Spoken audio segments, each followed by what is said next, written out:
Нет профессии благороднее, ответственнее и возвышеннее, чем труд учителя. В этом деле, как в никаком другом, имеет место призвание, Божий промысел, ведь значимость труда учителя трудно переоценить. Многие великие люди признавали, что всем, чего они достигли в профессии, искусстве, мастерстве, они обязаны своим учителям. У каждого из нас есть свой учитель. Для учеников Покровской первой, например, учитель математики навсегда останется таким. Когда я училась я давно, уже в советские годы еще, вообще вопрос-то не стоял о том, как я пойду с первого класса. Собственно говоря, я видела работу своей мамы, и поэтому я думала только о том, что я буду учителем, больше никем. Пожалеть о том, что я стала учителем, наверное, вы знаете, я сейчас так... Наверное, нет. Не пожалела до сих пор, но хотелось бы, конечно, что-то в этой профессии исправить на данный момент. Хотелось бы некоторые моменты, чтобы выглядели в нашей стране по отношению к учителю по-другому. Понимаете, когда вы работаете в школе, вы никогда...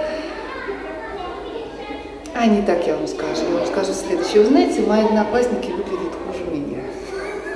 Почему? Потому что они не так общаются с детьми, не столько общаются с детьми. И вот, общаясь с ними, узнаешь много нового интересного.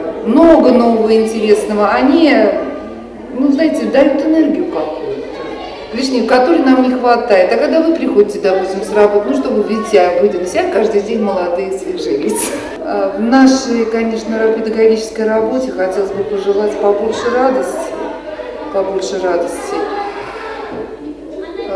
Получать денег мы, наверное, так и не будем никогда. Что еще сказать?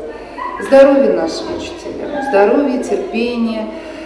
И, постарайтесь получить удовольствие от того, что вы сейчас имеете на данный момент. И хотелось бы уж пожелать нашим руководителям, как-нибудь я имею в виду,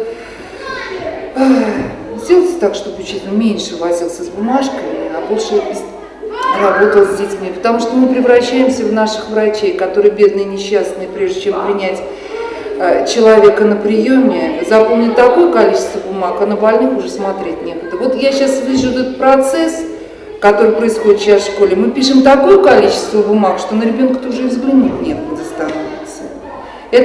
А нашим педагогам, наши педагоги просто великолепны. По-моему, самые хорошие учителя в мире.